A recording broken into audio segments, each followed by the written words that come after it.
అందరికీ నా నమస్కారాలండి. ఇప్పుడు మీరు చూస్తున్నది 10th క్లాస్‌కి సంబంధించినటువంటి supplementary reader 'foot prints without feet' CBSE text book ఏదైతే ఉందో దానికి సంబంధించినటువంటి టోటల్ లెసన్స్ ఏవైతే ఉన్నాయో వాటికి సంబంధించి మీకు లైన్ టు లైన్ ఎక్స్‌ప్లెయిన్ చేయబడినటువంటి వీడియోస్ ఉన్న ప్లేలిస్ట్ ఇది.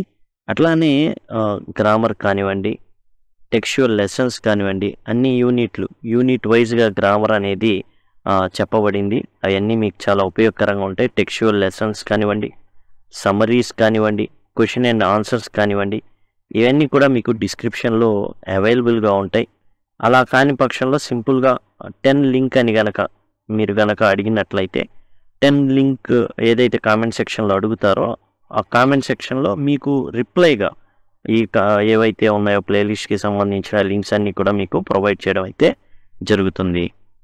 ఇప్పుడు మనం సప్లిమెంటరీ రీడర్లో 4th యూనిట్ ఏదైతే ఉందో 10వ తరగతిలో పేజ్ నెంబర్ 20లో మీకు ఏ క్వశ్చన్ ఆఫ్ ట్రస్ట్ అనేది విక్టర్ కానింగ్ రాసినటువంటి క్వశ్చన్ ఆఫ్ ట్రస్ట్ అయితే కనబడుతుంది. ఆ లెసన్ దానికి సంబంధించినటువంటి సమరీ సారాంశం అనేది మనం చూస్తున్నాం. యాక్చువల్గా ఈ కథ సింపుల్గా చెప్పాలి 2 మాటల్లో అంటే మనం ఫస్ట్ చూసాం దొంగది. సేమ్ అంతే అండి. 2 మాటల్లో చెప్పుకోవాలి అంటే దొంగది. అంతకుమించి పెద్దగా ఇందులో చెప్పుకోవాల్సింది ఏదైనా ఉందంటే మెయిన్ అదే. ఏం జరుగుతుంది? దొంగ ఎవరంటే హారెస్ డాన్బీ.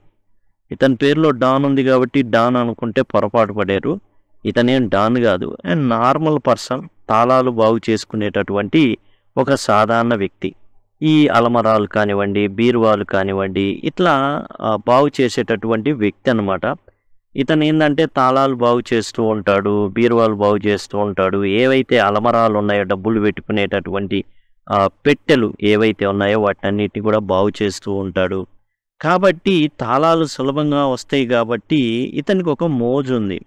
ఏంటంటే ఇతను యాక్చువల్గా పుస్తకాలు, అవి కూడా రేర్గా దొరికేటటువంటి పుస్తకాలు, బాగా ఖరీదైన పుస్తకాల యొక్క కలెక్షన్ అనేది తీసుకుంటూ ఉంటాడనమాట. ఒక సంవత్సరానికి సరిపడేటటువంటి డబ్బులు, ఈ పుస్తకాలు కొనడానికి ఏవైతే డబ్బులు కావాలో ఒక సంవత్సరానికి సరిపోయేదంతా కూడా ఒకే ఒక దెబ్బకి దొంగతనం చేస్తూ ఉంటాడు. ఎటు సొరుగులు వీటన్నిటినీ తాళాలు తీయడం ఇదే ఉద్యోగం కాబట్టి దొంగతనం కూడా సంవత్సరానికి ఒకసారి చేస్తాడు. ఒకే దెబ్బకి డబ్బులు ఏవైతే పుస్తకాలు ఖరీదైనవి, రేర్గా అరుదుగా దొరికేటటువంటి పుస్తకాలు ఏవైతే ఉంటాయో వాటన్నిటినీ కూడా సేకరిస్తూ ఉంటాడు ఆ డబ్బులతో. ఇక హారెస్ డాన్బీకి ఇప్పుడు 50 ఏళ్ళు వచ్చినాయి. పెళ్లి చేసుకోవాలి. పెళ్ళి ఎందుకు చేసుకోవాలా అంటే ఒక దొంగది ఏదైతే దెబ్బేసిందో ఆ దెబ్బకి అతను తేరుకోలేకపోయాడు.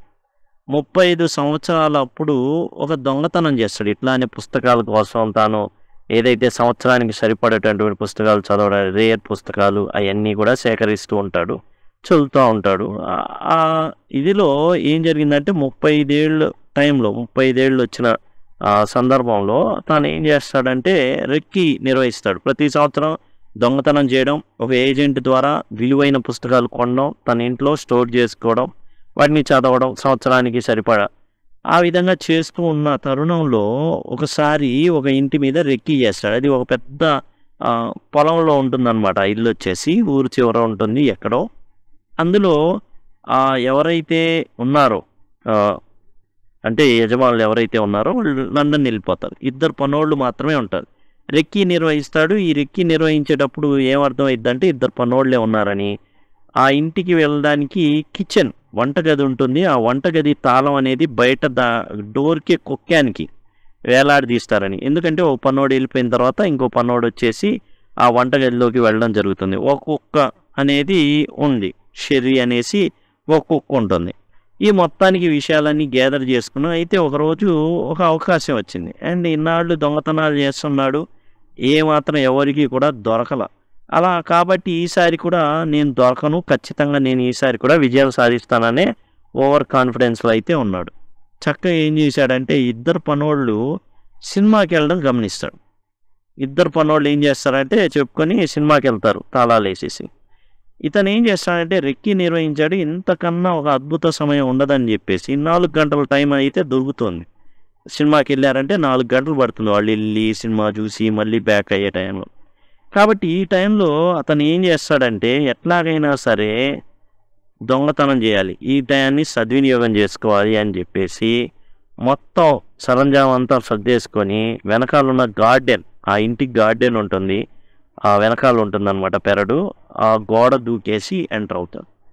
ఇతనికి జనరల్‌గా ఎలాంటి వ్యాధులైతే లేవు కానీ ఎండాకాలంలో హే ఫీవర్ వస్తూ ఉంటుంది. అంటే అలర్జీ ద్వారా జ్వరం వస్తూ ఉంటుంది.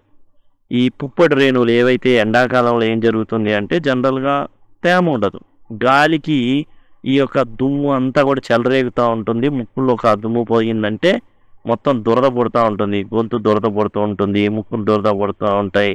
అండ్ దగ్గుతా, తుమ్ముతా అన్నీ ఆ విధంగానే ఇంకేం లేదు. తుమ్ముతానే ఉంటారు. స్టార్ట్ చేస్తే తుమ్ముతా, దగ్గుతా అంతే ఉంటారు. ఆ విధంగా ఉంటాయి అన్నమాట. ఆ విధంగా తన హెల్త్ అయితే హే ఫీవర్‌తో అయితే ఇతను బాధపడుతూ ఉంటాడు. అది కూడా ఎండాకాలంలో మాత్రమే. ఇక ఇతను పెద్ద ఏందంటే ఆ టైంలో ఇతను 35 ఏళ్ల టైంలో ఒక హౌస్ కీపర్, మగ కావచ్చు, ఆడ కావచ్చు, అయితే జెండర్ అయితే మనకు చెప్పలేదు, ఉంటారు. ఇతని యొక్క ఆరోగ్యం గురించి బాగా ఆ వ్యక్తి బాధపడుతూ ఉంటారనమాట. కాకపోతే ఇతనికి పెద్ద హెల్త్ ఇష్యూస్ లేవు. కేవలం హే ఫీవర్ మాత్రమే. అది కూడా సమ్మర్లో ఇబ్బంది పెడుతుందన్నమాట బాగా. అంటే ఏం లేదు, మొత్తం అలర్జీస్ లాగా మొత్తం ముక్కులు దురద పుడతా ఉంటుంది, గొంతు దురద పుడతా ఉంటుంది, దగ్గుతా, తుమ్ముతా, ఇంకంతే స్టార్టింగ్ నుంచి పోదు. ఒక్కసారి తుమ్మాడంటే తుమ్ముతానే ఉంటాడనమాట. ఇక ఏం జరుగుతుంది, ఆ ఇంట్లోకి వెళ్తాడు. ఇతను టోటల్‌గా ఆ ఇంట్లోకి వెళ్ళడం అయితే జరుగుతుంది. వెళ్ళిపోయి ఏం చేస్తుంటాడంటే ఈ కిచెన్‌కి వెళ్ళిపోయి డోర్ తీయంగానే కుక్కపిల్ల ఉంటుంది. కుక్కపిల్లతో మచ్చిక చేసుకుంటాడు. చేసుకొని అంతా తన సరంజామం అంతా మ్యాట్ మీద పరుచుకొని ఇక చేసేలోగా ఓ తుమ్ము తుమ్ముతాడు. తుమ్మంగానే ఆ తుమ్ము ఒకళ్ళకి వినబడుతుంది. ఎవరు అంటే ఆ ఇల్లు గల్లాం అనమాట. ఇక వచ్చిద్ది. ఏంది, నీకేమైనా ఒంట్లో బాగోలేదా, జలుబు చేసిందా, లేకపోతే ఏ ఫీవరా అని అడుగుతుంది. ఇతను పనిలో మునిగిపోయి ఉంటాడు. ఇతను అసలు ఎందుకు ఆ ఇంటిని ఎంచుకుంటాడంటే మ్యాగజైన్లో పడుతుందన్నమాట. ఆ షార్ట్ ఓవర్ గ్రాంజ్ అనేది రాబరీ టార్గెట్. షార్ట్ ఓవర్ గ్రాంజ్ ఎందుకు షార్ట్ ఓవర్ గ్రాంజ్ ఎంచుకున్నాడు అంటే ఒక మ్యాగజైన్లో ఆ ఇంటి వాస్తు, ఏ రూము ఎక్కడుంది, ఆ బొమ్మ వెనకాల సేఫ్ ఉంది, ఇవన్నీ వివరాలు కూడా అందులో ప్రచురితమవుతాయి. కాబట్టి ఇతను ఏం చేస్తాడు, దాన్నే టార్గెట్ చేసి పనోళ్ళు లేని టైంలో ఎంటర్ అవుతాడు. ఎంటర్ అయిన అతనికి తుమ్మినప్పుడు ఎందుకు తుమ్మాడు, అక్కడ పూల కుండీలు ఉంటాయి. పూల వాసన పడదు మనోడికి. ఏ ఘాటు వాసన అయినా తుమ్ములు స్టార్ట్ అవుతాయి హే ఫీవర్ వల్ల. అంతా దురదలు పడతాయి. తుమ్ముతా, దగ్గుతా పని స్టార్ట్ చేస్తాడు. ఇంతలోకి వచ్చేసి ఏంది నేను జలుబా లేకపోతే హే ఫీవర్ వలన ఈ తుమ్ములు అన్నాడు. ఈడు మాత్రం పని చేసుకుంటా హే ఫీవర్ అని చెప్తాడు. ఆహా అట్లానా, అయితే నువ్వు మంచి డాక్టర్ని కలవాలి. డాక్టర్ని కలిస్తేనే అతను ఏ మొక్క ద్వారా నీకు ఈ హే ఫీవర్ వస్తుందో దానికి తగ్గ ట్రీట్మెంట్ ఇస్తాడు, నీవు ఫ్రీ అయిపోతావు అని చెప్పి. అయితే సడన్గా సెన్సెస్ వచ్చింది, ఎవరు నన్ను పిలిచిందని. తీరా చూస్తే ఎర్రటి డ్రెస్లో ఒక అమ్మాయి, ఈ కుక్కపిల్ల ఏదైతే మనం చెప్పుకున్నామో ఆ కుక్కపిల్ల ఏం చేస్తుందంటే ఆమె చుట్టూరా తిరుగుతూ ఉంటుందన్నమాట. ఎక్కుతూ ఉండిద్ది. ఆగు, నేనేమన్నా నెల రోజులు అయిందనుకున్నావు, వెళ్ళిపోయి ఇక్కడే ఉన్నాగా, ఏంది నా మీద ఎగబడుతున్నావు అని కుక్కతో చెప్పింది. అక్కడ ఉన్న వస్తువులన్నీ సర్దుతూ ఉంటుంది. మనోడు ఇక దానివి ఏంటంటే హోరెస్ అర్థమైద్ది. ఏంటంటే ఇల్లు గల్లా కాబోలు ఇంత కూల్గా మాట్లాడుతుంది, చాలా కన్విన్సింగ్గా మాట్లాడుతుంది, కుక్క కూడా ఆమె చుట్టే తిరుగుతుంది. కాబట్టి ఈమె ఇల్లు గల్లా కాబోలు, ఇప్పుడు దొరికిపోయా, ఏం చేద్దాం, ఏంది కదా అని అనుకున్నాం. ఇప్పుడు ఏం చెప్పిద్ది, ఏం చేద్దాం అనుకుంటున్నాం, ఇప్పుడు నేనైతే ఓ దొంగను చూస్తాను అనుకోలే, కానీ మొత్తానికి ఓ దొంగనే మా ఇంట్లో పడ్డాడు, ఏం చేయమంటావు అంటే ఏం చేయొద్దు, నేను లగెత్తుతా ఇప్పుడు అంటాడు. నువ్వు లగెత్తితే నేను ఫోన్ చేస్తా పోలీసుకు అనేది. అప్పుడు ఫోన్ వైర్లు కట్ చేసి లగెత్తుతా అంటాడు. ఆహా అట్లానా అనేది. ఏం లేదు, నేను కొంతసేపు కొన్ని గంటల పాటు కంట్రోల్ చేస్తే చాలు, నేను ఇక్కడి నుంచి పారిపోతా, అంటే నువ్వు నన్ను గాయపరుస్తావా అనేది. అట్లా అని ఏం లేదు, నాకు అసలు ఈ దొంగతనాలు చేయడం పెద్ద ఇదేం కాదు, నువ్వు క్షమించి నన్ను వదిలేస్తే హోరేస్ అంటాడనమాట ఇల్లు గల్లంతో. నన్ను వదిలేస్తే కనుక నేను ఏం చేస్తా అంటే ఇక జీవితంలో మళ్ళీ దొంగతనాలు చేయను, కాబట్టి నన్ను వదిలేయి అని అంటాడు. అంటే దానికి ఏం చెప్తే, ఎందుకు వదలాలి, నువ్వు మా ఇంటిని దొంగతనం చేయడానికి వచ్చావు, మమ్మల్ని దోచుకోవడానికి వచ్చావు, నీలాంటి వాడిని సమాజంలో వదిలితే ఏమవుతుందో తెలుసా, ఎంతోమంది జీవితాలు దోచుకోబడతాయి, కాబట్టి నేను మాత్రం నేను వదలను అని చెప్పి. అట్లా కాదండి అని చేస్తుంటే ఇంతలోకి ఓ సిగరెట్ తీయంగానే అయ్యగారు చేతులకున్న గ్లౌలు తీసేసి మరి తన పాకెట్లో ఉన్న లైటర్ తీసి మరి వెలిగిస్తాడు. అతను ఉద్దేశం ఏంటంటే దొంగే దొరికిపోయాక ఇంకా ఫింగర్ ప్రింట్స్ ఇవన్నీ దేనికి, ఆమె చెప్పి దీడే అని. కాబట్టి ఇప్పుడు ఇల్లు గల్లా దొరికిపోయాం కాబట్టి ఆమె ఎట్లాగైనా ఐస్ చేసుకొని 2 బిస్కెట్లు వేసైనా సరే వెళ్ళిపోవాలనుకుంటాడు. మొత్తం ఆ పేటిక ఏదైతే ఆ సొరుగు లాంటిది ఉంటుందో దాంట్లో 15,000 పౌండ్ల జ్యువెల్స్ ఉన్నాయి. ఇప్పుడు ఇతని ఉద్దేశం ఏంది, దాన్ని ఎక్కడైనా కానీ మార్కెట్లో అమ్మేసా అనుకుని ఒక $5,000 వస్తాయి. దొంగ మార్కెట్, చోర్ బజార్ ఇలాంటి ప్రదేశాల్లో అమ్మేస్తే కనీసం 5,000 పౌండ్లు వస్తాయి. ఈ 5,000 పౌండ్లతో నాకు కావాల్సిన పుస్తకాలు అనేవి దొరికిపోతాయి అనుకుంటాడు. కానీ 5,000 పౌండ్లు దొరుకుతాయి అనుకున్నాడు. కానీ ఎవరికి దొరికిపోయాడు అంటే ఈమెకు దొరికిపోయాడు. చాలా పక్కా ప్లాన్ వేసుకున్నాడు. కాకపోతే ఎలా దొరికిపోయాడు, ఏంది, ఆమె ఎందుకు వచ్చింది, మొత్తానికి ఏదో మిస్ అయింది, మొత్తానికి వచ్చేసింది. ఇప్పుడు ఆమె ఏం చెప్పిద్దంటే, సరే నాకు చిన్న పని చేసి పెట్టాలి నువ్వు అయితే. ఓకే మేడం, ఎందుకు చేయను, ఏం చేయాలంటే ఇప్పుడు యాక్చువల్గా నేను మా వారు లండన్కి వెళ్ళిపోయాం, ఇక్కడ ఉంది చూసావు సేఫ్, అందులో నగలు ఉన్నాయి. యాక్చువల్గా ఆయన ఏం చెప్పాడంటే బ్యాంకు లాకర్లో పెట్టమన్నాడు, నేను మర్చిపోయాను. కానీ ఇప్పుడు ఎందుకు వచ్చానంటే ఈరోజు పార్టీ ఉంది, ఆ పార్టీకి నగలు వేసుకోవాలి కానీ అనగానే మనోడు పూరించేశాడు, ఫిల్ ఇన్ ది బ్లాంక్. ఓహో, అయితే మీరు పాస్వర్డ్ మర్చిపోయారు, మీకెందుకు కూర్చోండి మేడం, 1 గంటలో నేను ఈ సేఫ్ తెరిచి మీ చేతుల్లో మొత్తం నగలన్నీ పెడతా అని చెప్పి గంట పాపం చాలా కష్టపడి ఆ నగలన్నీ తీసుకెళ్ళి ఆమెకి ఇస్తాడు. అమ్మయ్య వదిలేసింది అనుకొని వచ్చేస్తాడు. 2 రోజులు ఇక జీవితంలో ఎప్పుడు కూడా దొంగతనం చేయకూడదురా బాబు అనుకుంటాడు. కానీ 3వ రోజు పుస్తకాలు కొనాలి, అవి చదవాలి, రేర్ పుస్తకాలను కలిగి ఉండాలి, పెయింటింగ్ ఈ ఉన్నోళ్ళు పెట్టుకుంటారు, మనకేమో అంత పెద్ద ప్లేస్ అయితే ఏమి ఉండదు మన ఇళ్లలో, చిన్న ఇళ్ళు కాబట్టి పుస్తకాలు పెట్టుకుందాం అనేసుకొని మరలా దొంగతనం చేద్దాం అనుకుంటాడు. కానీ ప్లానింగ్ అయితే కుదరదు, ఎందుకంటే పోలీసులు వస్తారు, అతన్ని పట్టేసుకుంటారనమాట. ఇక్కడ ఏం జరిగిందంటే యాక్చువల్గా అక్కడికి వచ్చిన కూడా దొంగది అనమాట. యాక్చువల్గా ఆమె ప్లాన్ వేస్తుంది, కానీ స్పాంటేనియస్గా హోరేస్ని చాలా చక్కగా వాడేసుకునిద్ది అనమాట. వాడేసిద్ది. అండ్ పోలీసులు వస్తారు. ఎందుకు వస్తారు అంటే ఫింగర్ ప్రింట్స్ అనేవి ఎవరివి, హోరేస్. దాంతో 35 ఏళ్ళ నుంచి ఆ 15 ఏళ్ళు జైల్లోనే మగ్గుతాడు. అయితే అతన్ని ఊరట ఇచ్చే విషయం ఏంటంటే అక్కడ అసిస్టెంట్ లైబ్రేరియన్గా జైల్లో పనిచేస్తూ ఉంటాడు. యాక్చువల్గా ఫింగర్ ప్రింట్స్ పడకుండా గ్లోవ్స్ అనేవి వేసుకున్నాడు. కానీ అక్కడ ఏం జరిగింది, దొరికిపోయానరా బాబు నేను ఇక అనేసి ఆ గ్లౌస్ తీసి మరి ఏం చేశాడు, లైటర్ తీసి ఆమెకి సిగరెట్ వెలిగించాడు. ఆమె చక్కగా తాగింది, సోఫా మీద కూర్చుంటే అయ్యగారు మామూలు చేతులతో ఆ సేఫ్ ఏదైతే ఉందో దాన్ని పగలగొట్టడం జరిగింది. ఆమె చెప్పిద్ది అనమాట, ఏం పర్వాలా, సేఫ్ పగిలిపోయినా, సేఫ్ ఏదైనా ఇదైనా పర్వాలా, మా ఆయన రావడానికి 4 రోజులు పట్టిద్ది, నేను బాగు చేయించుకుంటాలే అనిద్ది. ఈడేం చేస్తాడు, అమ్మయ్య నాకు విడుదల దొరికింది కాబట్టి అనేసి వేరే ఆలోచన లేకుండా ఆ సేఫ్ ఓపెన్ చేసి బంగారం అవన్నీ కూడా చేతిలో పెడతాడు. ఇప్పుడు ఆ నేరం, ఆ బంగారం దొంగతనం చేసిన నేరం హోరేస్ మీద పడుతుంది. ఈమె ఎవరైతే ఆడ ఉందో ఆమె చాలా తెలివిగా ఇతన్ని ఇరికించేస్తుంది. అక్కడ ఉన్న ఫింగర్ ప్రింట్స్ అన్నీ కూడా హోరేసి.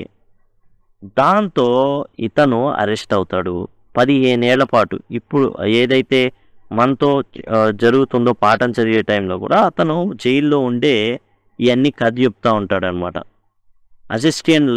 అసిస్టెంట్ లైబ్రేరియన్ ఇన్ ప్రిజన్ ప్రస్తుతం అతను చేస్తున్నది ఏది, జైల్లో ఉండి అనుకుంటా ఉంటాడు. కూర్చొని అక్కడ పుస్తకం చదువుకుంటా ఏమో గుర్తుకొచ్చిద్ది, చాలా అందంగా ఉంది, అరే ఆ ఇల్లు గల్లాం అనుకున్నాను, బంగారం మొత్తం తీసి నా కష్టపడింది మొత్తం ఆ చేతిలో పెట్టాను, అయితే ఇదే విషయాన్ని పోలీసులు కూడా చెప్తారు, కానీ నమ్మరు వాళ్ళు. ఆమెకి 60 ఏళ్ళు, నువ్వేమో పొడిచామంటున్నావు, ఆమెకేమో 60 ఏళ్ళు, బూతులు తిడుతుంది, బండ బూతులు తిట్టింది, నేను ఇవ్వడం ఏంది, ఆమంతా తల నెరిసిపోయి ఉంది, 60 ఏళ్ళు ఆమెకేమో నువ్వు ఇవ్వలేదంట, నువ్వేమో ఇచ్చానంటావు, ఇవన్నీ కాదు, నువ్వు అబద్ధం చెప్తున్నావు, నగలు ఎక్కడ దాచిపెట్టావు, అవి దాచిపెట్టేదాకా నువ్వు జైల్లో ఉన్నావు. 15 ఏళ్ళు అట్లానే ఉండడం అయితే జరుగుతుంది. ఎప్పుడైతే ఆమె గుర్తుకొచ్చిందో, feels angry when thinking about the betrayal by the charming young woman. ఆ దొంగది ఏదైతే ఇరికిచ్చేసిందో దాని ఆ ఆలోచన వచ్చినప్పుడల్లా విపరీతమైన కోపం వస్తుంది హోరేస్కి. ఆనర్ అమాంగ్ థీవ్స్ అంటారు, దొంగ గౌరవం ఇచ్చుకోవాలంటారు, దొంగ కాపాడుకోవాలంటారు, రూల్స్ ఉంటాయి, కొన్ని సెట్ ఆఫ్ రూల్స్. ఏం పట్టించుకోలేదు ఆ దొంగ, నన్ను ఇరికిచ్చి పడేసింది. 15 ఏళ్ల నుంచి జైలులోనే మగ్గున్నాను. కేవలం ఊరటిచ్చే విషయం ఏంటంటే అసిస్టెంట్ లైబ్రేరియన్గా ప్రిజన్లో ఉండాల్సిన పరిస్థితి అనేది వచ్చింది. అది కేవలం ఎవరి ద్వారా వచ్చింది అంటే ఆ లేడీ ద్వారా వచ్చింది. పేరు తెలీదు, ఊరు తెలీదు. ఆ విధంగా హోరేస్ డాన్బీ ఒక దొంగదాని వల్ల, ఎవరైతే థీఫ్ వల్ల, లేడీ థీఫ్ ఎవరైతే ఉన్నారో ఆమె వల్ల పెళ్ళి పెటాకులు ఏమీ లేవు. 35 ఏళ్ల నుంచి ఇప్పుడు 50 ఏళ్ళు తనకి, అంటే 15 ఏళ్ల పాటు జైలు జీవితంలోనే ఉండిపోతాడు. అక్కడే అసిస్టెంట్ లైబ్రేరియన్గా ఉండిపోతాడు అనమాట. ఇది ఏ క్వశ్చన్ ఆఫ్ ట్రస్ట్. ఎవరి నమ్మకం లేదు అంటే హోరేస్ నమ్మడానికి లేదు. హోరేస్ చెప్తాడు కదా, ఆనర్ అమాంగ్ థీవ్స్ అని అంటారు. అంటే ఏంది, దొంగల మధ్య కొంచెం కోడ్ ఉంటుంది, ఓ బ్రో కోడ్ లాగా థీఫ్ కోడ్ ఉంటుంది. ఆ థీఫ్ కోడ్ ప్రకారం ఒక దొంగ ఇంకో దొంగని ఇరికించకూడదు. కానీ ఆ విషయం తాను కూడా సింపుల్గా ఏమైద్ది, నేను కూడా దొంగనేరా, ఇద్దరం పంచుకుందాం అంటే సరిపోయిద్దాడ.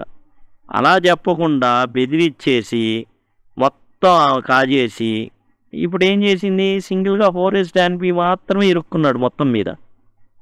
ఎవరో తెలీదు, ఎక్కడ ఉంటుందో తెలీదు, ఈ విధంగా ఇరుక్కుపోయాడు అనమాట. ఇది ఏ క్వశ్చన్ ఆఫ్ ట్రస్ట్ రాసింది విక్టర్ కానింగ్. మనకి ఈ టెక్స్ట్ బుక్లో యూనిట్ 4 ఉంటుంది అండ్ పేజ్ నెంబర్ 20లో నుంచి స్టార్ట్ అవుతుంది. దీనికి సంబంధించిన ప్రశ్నలు లైన్ టు లైన్ ఎక్స్ప్లెనేషన్ అయితే ఇవ్వడం జరిగింది. మీకు ప్లేలిస్ట్లో అందుబాటులో ఉంటుంది. మీకు ప్లేలిస్ట్కి సంబంధించి అన్ని వీడియోలు పొందాలి అనుకున్నట్లయితే సింపుల్గా మీరు 10 లింక్ అని కనుక కామెంట్ సెక్షన్లో అడిగినట్లయితే నేను దీనికి రిప్లైగా నేను ప్లేలిస్ట్ లింక్స్ అన్ని ప్రొవైడ్ చేయడం జరుగుతుంది. ఐకార్డ్స్ అనేవి వస్తాయండి, ఐకార్డ్స్ ద్వారా యాక్సెస్ చేయొచ్చు. ఎండ్ స్క్రీన్ ఉంటుంది, ఎండ్ స్క్రీన్స్ ద్వారా కూడా యాక్సెస్ చేయొచ్చు. లేదా టైటిల్ని క్లిక్ చేస్తే డిస్క్రిప్షన్ ఓపెన్ అవుతుంది, అక్కడి నుంచి కూడా మీరు టోటల్ యాక్సెస్ చేయొచ్చు. Thank you, thanks a lot.